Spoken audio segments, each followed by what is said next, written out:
Hey everyone, Chris here from IELTSadvantage.com with another success story. So Priyanka is one of our successful students and she kindly agreed to share her success with you guys so that you could learn from her and hopefully be successful yourself. So Priyanka, can you start off by just giving us some information about you, who you are, where you're from? Yeah, hi, I'm Priyanka. I'm from India, but currently I'm staying in USA.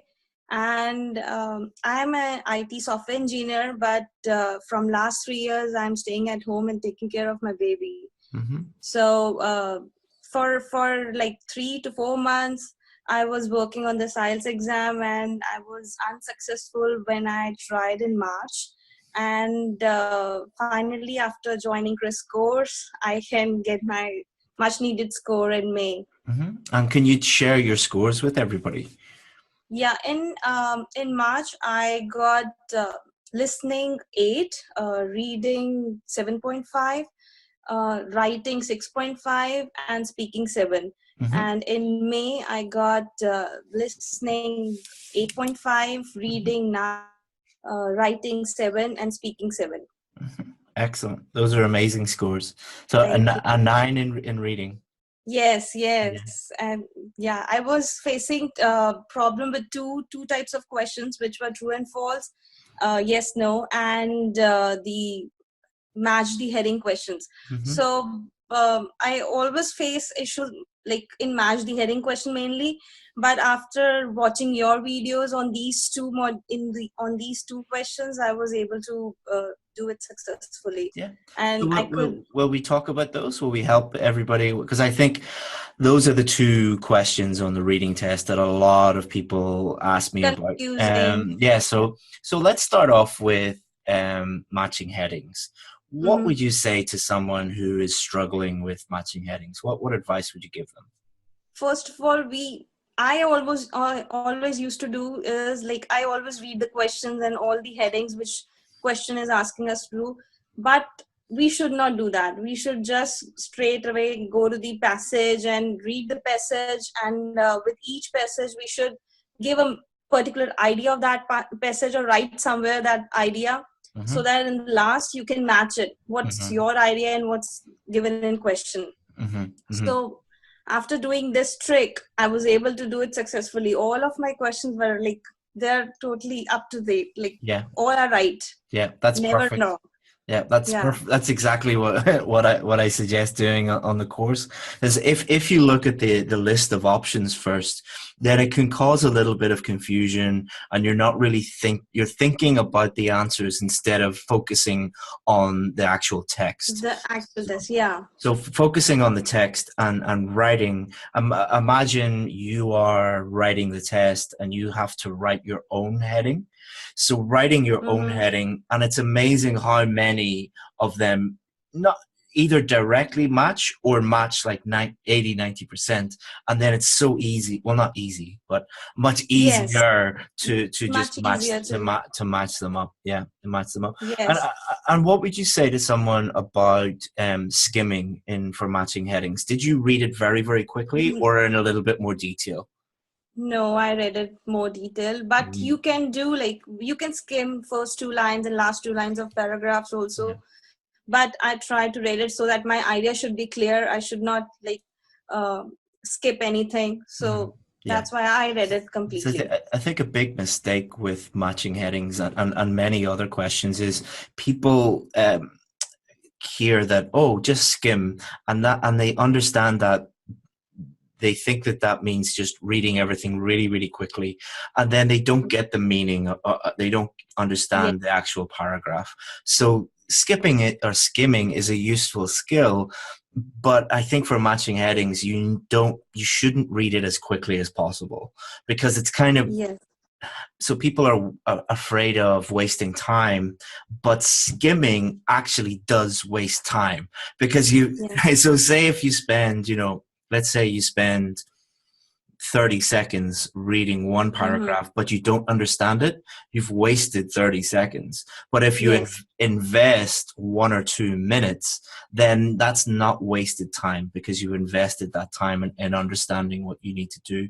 So like, skimming is useful, but don't don't think that that's all you have to do. A lot of students think skimming, scanning, that's it. That's all you have to do. It's a little bit more complicated than that. Yeah, for true and false also, you should not skim. You should No, read whole no, paragraph and no.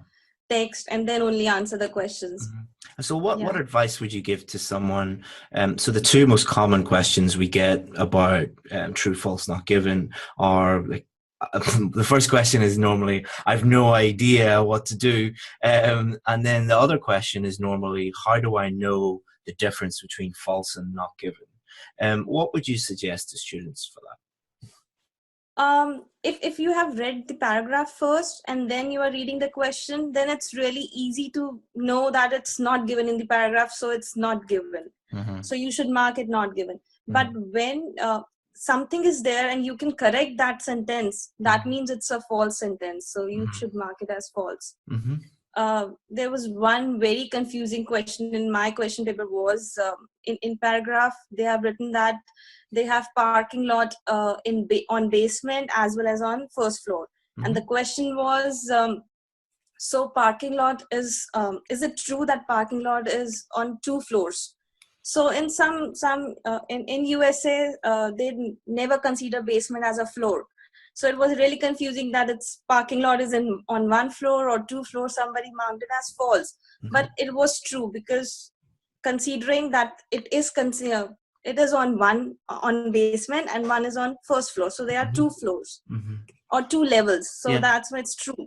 So that's a really important point, to not take any prior knowledge about the topic into the test into the reading test. So the reading test, you should just go on what the text says.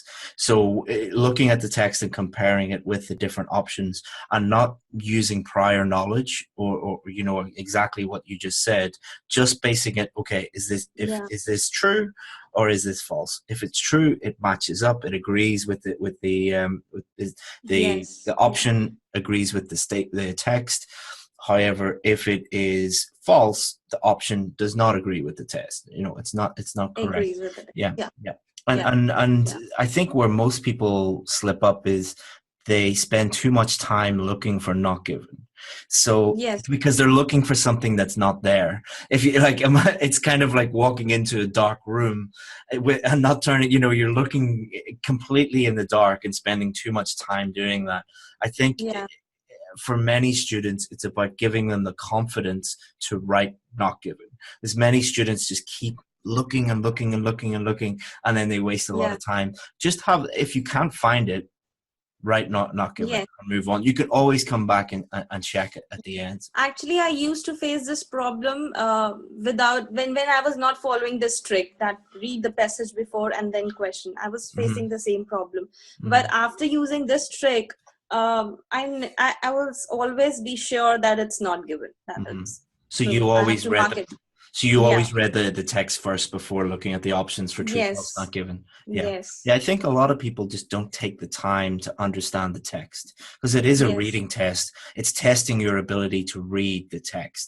And many people just immediately look at the questions and try and find the answer as quickly as possible without really understanding Yeah. the text. Because it really, it's That's testing many true. different reading sub skills, but at the end of the day, it's testing, can you understand written, or when you're reading English, can you understand that? So understanding the text is crucially important.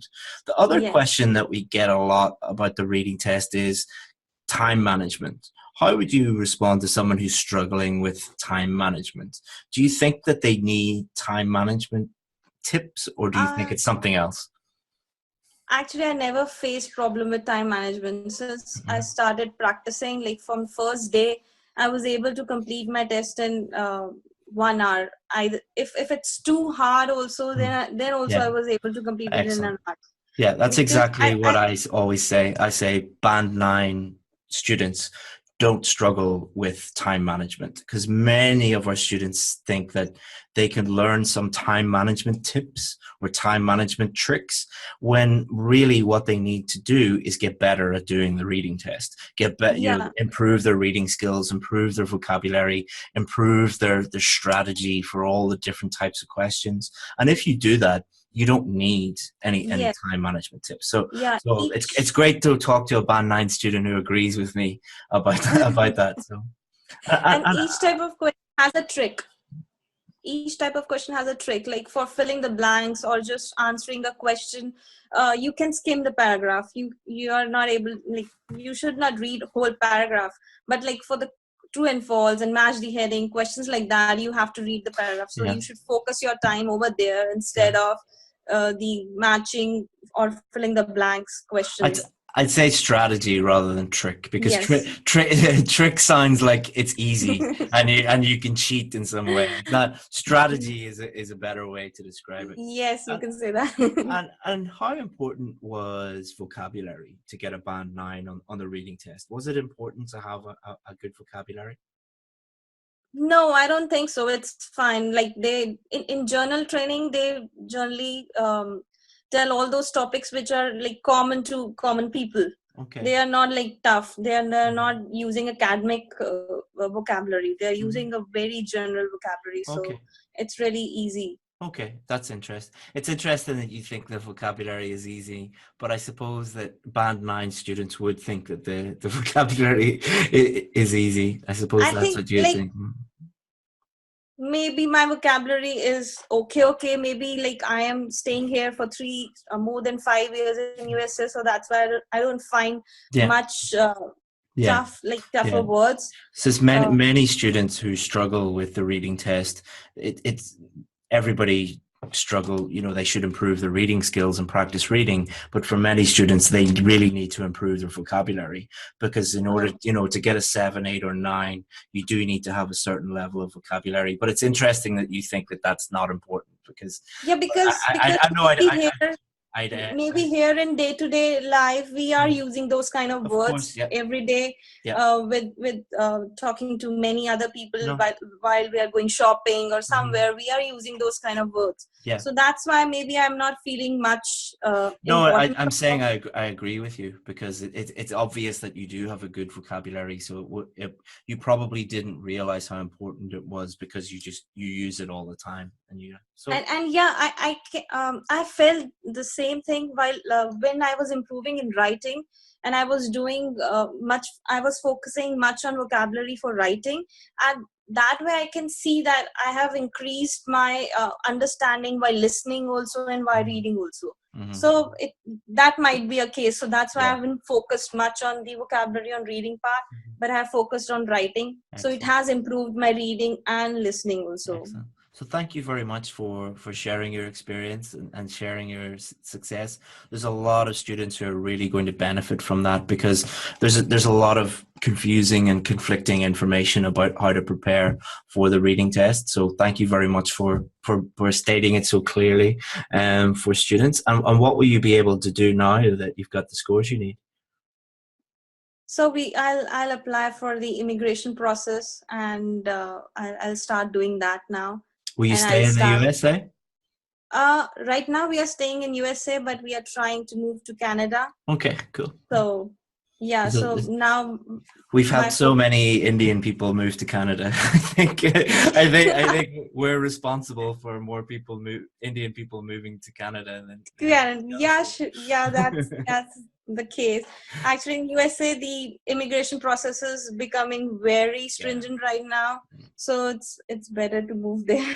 Yeah, it's quite stringent in the UK and Australia as well. So Oh Canada seems to be the most, the place that's most open to new people moving yes. over at the moment. So just politics, really. Yes, yeah, I know. So thank you very much, Priyanka, and it was a pleasure talking to you and a pleasure helping you on the course. And thank you very much again. Thank you, Chris. Thanks for your support and help. I wouldn't have done it without you. So You're thanks welcome. a lot. You're welcome. Thank you very much. Bye bye. Bye.